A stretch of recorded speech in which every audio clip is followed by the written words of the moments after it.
Friends, मैं हूं advocate Nitish Banka. आप हैं मेरे YouTube channel let's speak legal में। आज मैं आपके सामने एक बहुत ही बेहतरीन वीडियो प्रस्तुत करने जा रहा हूं। आज मैं आपको एक बेस्ट स्ट्रैटेजी बताने जा रहा हूं कि इंटरिम मेंटेनेंस को कैसे फाइट करें, कैसे उसे ज़ीरो करें या फिर कम से कम करें। ये एक स्ट्रैटेजी है। आप क्या क्या गलतियाँ करते हैं इंटरिम मेंटेनेंस के केसेस में, आज हम पूरी तरह डिस्कस करेंगे। पर सबसे पहले, आगे चलने से पहले हम ये जान लेते हैं कि इंटरिम मेंटेनेंस क्यों ज़रूरी है। सबसे ज़रूरी एस्पेक्ट है आपके मैट्रिमोनियल केस का, क्यों सबसे ज़्यादा ज़रूरी एस्पेक्ट है ये इंटरिम मेंटेनेंस, और क्यों इसे जो है कम से कम रखना बहुत ज़रूरी है या ज़ीरो करना बहुत ज़रूरी है। ये क्यों है?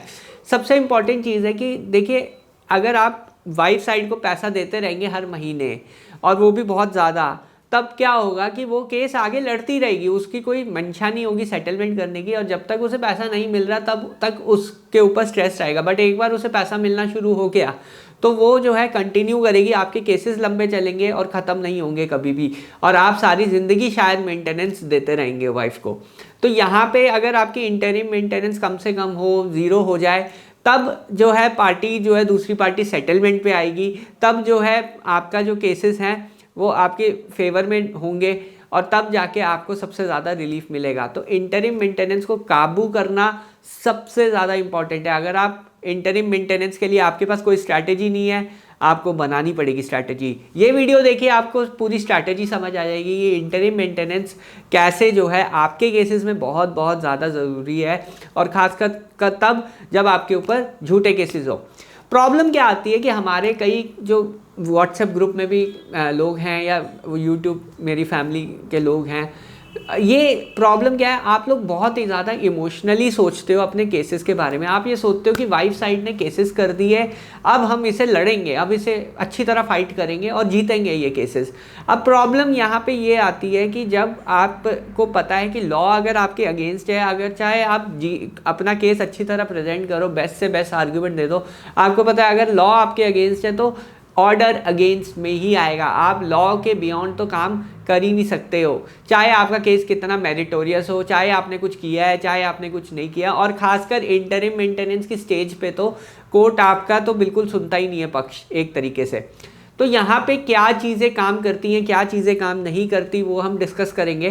पर उससे पहले आपको ये जानना बहुत ज़रूरी है कि हमें जो है इंटरिम मेंटेनेंस के लिए एक स्ट्रैटेजी चाहिए।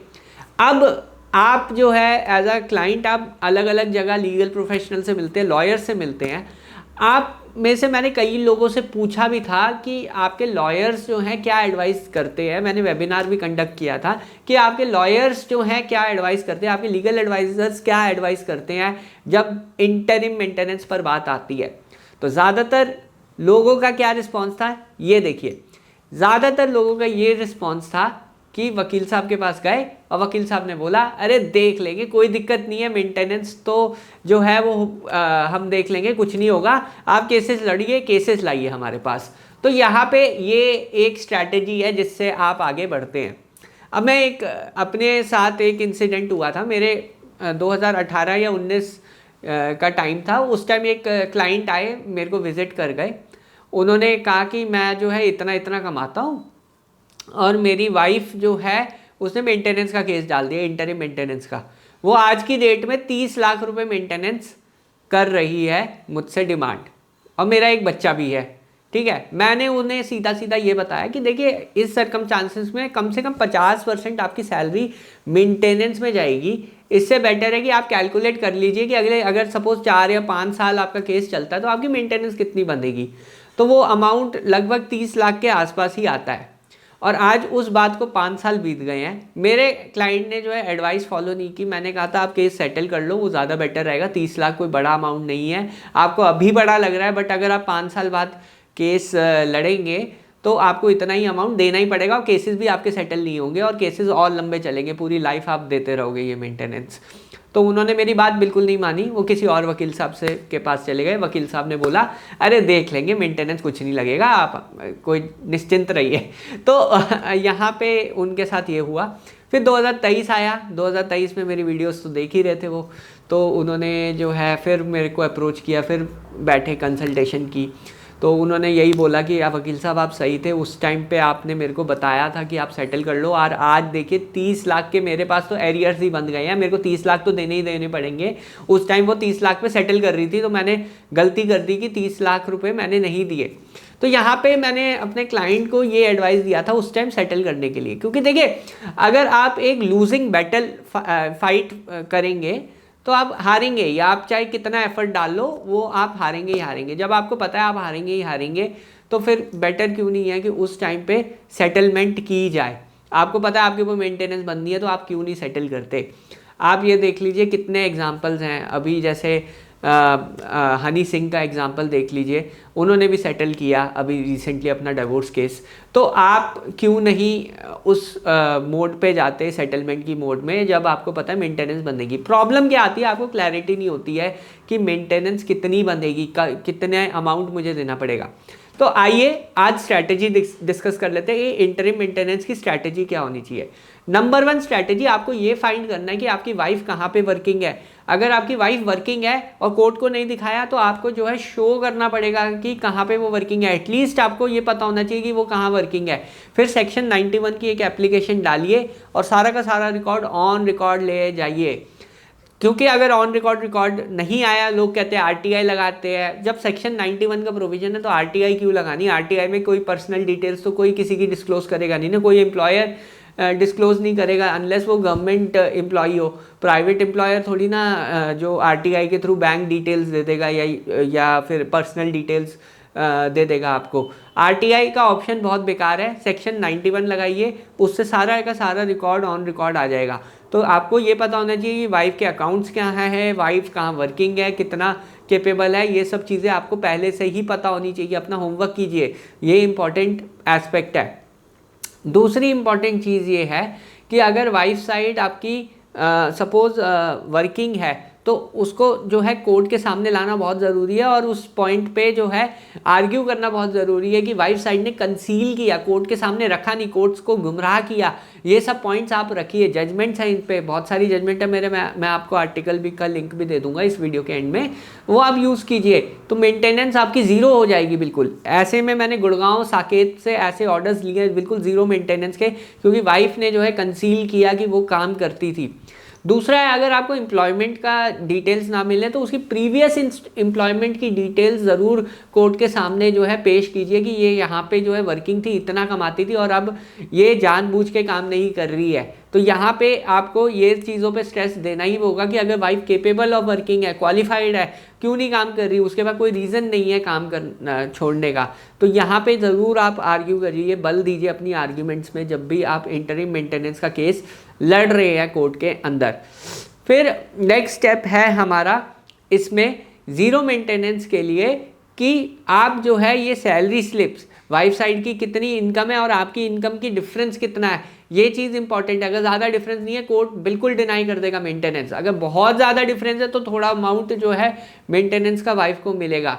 बट अगर आपका केस ऐसा है कि वाइफ वर्किंग भी नहीं है और आपका बच्चा भी है, तो याद रखिए आपको 50% अपनी सैलरी का मेंटेनेंस कम से कम देना पड़ेगा, और इसमें आपकी कोई आर्ग्यूमेंट नहीं चलेगी, क्योंकि बच्चा छोटा है, वो काम वैसे ही नहीं कर सकती, कोर्ट समझेगा उसका दुख दर्द, और 50% मेंटेनेंस आपको देना पड़ेगा।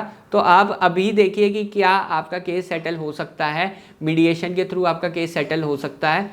इस केस में ट्राई कीजिए सेटलमेंट के लिए, और ये अनुमान लगा लीजिए कि अब से 2 या 3 साल बाद 50% आपकी इनकम का कितना होगा। सपोज़ 1 लाख रुपए आप कमा रहे, 50,000 रुपये मेंटेनेंस बंधेगा, 50 × 5 कीजिए, 6 लाख रुपए, और × 3 कर दीजिए, 18 लाख के तो आपके एरियर्स हो जाएंगे अगले 2-3 साल के अंदर अंदर। तो अगर वाइफ साइड अभी सेटल कर रही है, किस अमाउंट पे सेटल कर रही है, अगर वो रीज़नेबल है, ट्राई कीजिए वो सेटल करने के लिए। तो ये एक स्ट्रैटेजी है जो काम करती है इंटरिम मेंटेनेंस के लिए, और ये स्ट्रैटेजी आपको यूज़ करनी है जब भी इंटरिम मेंटेनेंस का केस जो है आपके समक्ष आता है। तो यहाँ पे मैंने आपको बेसिकली ब्रॉडली आपको 2-3 सिनेरियो समझा दिए। अब रियल लाइफ केस स्टडीज़ अगर आप सुनना चाहते हैं वो भी मैं बता देता हूँ। एक गुड़गांव केस में ये हुआ था कि वाइफ वर्किंग थी, बट हस्बैंड को ये नहीं पता था कि वो जो है कहाँ वर्किंग है। उसने फाइंड आउट किया, डिटेक्टिव एजेंसी हायर की, उसने फाइंड आउट किया वाइफ जो है इस कंपनी में जाती है, बट इतना काफ़ी नहीं था। उस कंपनी से रिकॉर्ड आना बहुत ज़रूरी था, इसलिए हमने सेक्शन 91 का प्रयोग करके सारा रिकॉर्ड जो है वहाँ लाया। कोर्ट ने ज़ीरो मेंटेनेंस कर दी उस केस में। फिर एक केस था, वाइफ वर्किंग थी, सिमिलर केस था, साकेत कोर्ट का केस था, बच्ची थी उसमें, तो सिर्फ बच्ची की मेंटेनेंस बंधी, वाइफ साइड की मेंटेनेंस ज़ीरो हो गई। एक केस और था। फिर एक केस रोहिणी कोर्ट का था, जिसमें जो है हमने ये किया कि मेंटेनेंस जो है वाइफ की एज्यूम करा ली कि वाइफ जो है वर्किंग हो सकती है, क्योंकि वाइफ केपेबल ऑफ वर्किंग थी, प्रीवियस एम्प्लॉयमेंट बताया कि ये यहाँ पे काम करती थी, ऐसे फ्रीलांसिंग कर सकती है। हमने कोर्ट को डेमोन्स्ट्रेट करके दिखाया कि पहले भी ये कमाती थी, ऐसे ऐसे करके कमाती थी। बच्चा है तो इसका मतलब ये नहीं है कि ये काम करना बिल्कुल ही छोड़ दे। बच्चे की झूठी बीमारी का नाटक किया उसने, पर हमने जो है डॉक्यूमेंट से प्रूव करा कि वो केपेबल है, तो कोर्ट ने उसकी कम से कम 25 से 30 हज़ार रुपये इनकम महीने की एज्यूम कर ली, चाहे वो कमाती नहीं थी। तो ये एक बहुत ही अच्छा लैंडमार्क केस था हमारे लिए कि अगर वाइफ वर्किंग नहीं है उसको कैसे हमने प्रूव किया कि वो वर्किंग है। रोहिणी कोर्ट का केस था। और वैसे ही हमारे पास बहुत सारे और केसेस हैं जिससे अगर वाइफ कमाती है तो ज़ीरो मेंटेनेंस हो जाती है।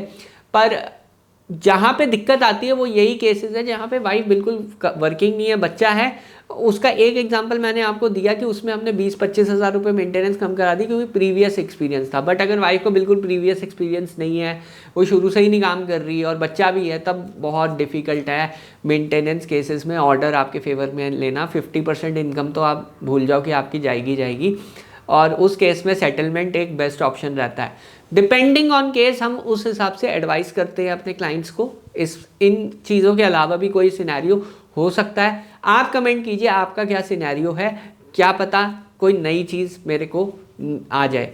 और अगर आपको ये ऐसी जानकारियाँ और चाहिए, बहुत डिटेल में आर्टिकल्स चाहिए, रिसर्च चाहिए मेरी, तो एक व्हाट्सएप ग्रुप मैंने खोला है, वो आप ज़रूर ज्वाइन कीजिएगा, उसका पार्ट बनिए। अराउंड 1500 लोग अभी भी ऑलरेडी उसका पार्ट बन चुके हैं। उनको एक्सक्लूसिव रिसर्च मैं दे रहा हूँ अपनी तरफ से, नई जजमेंट्स दे रहा हूँ मैट्रिमोनियल से रिलेटेड। बहरहाल वीडियो देखने के लिए बहुत बहुत धन्यवाद। अगर आपको ये वीडियो पसंद आई है तो प्लीज़ मेरे चैनल को सब्सक्राइब कीजिए, वीडियो को लाइक कीजिए। धन्यवाद, थैंक यू वेरी मच।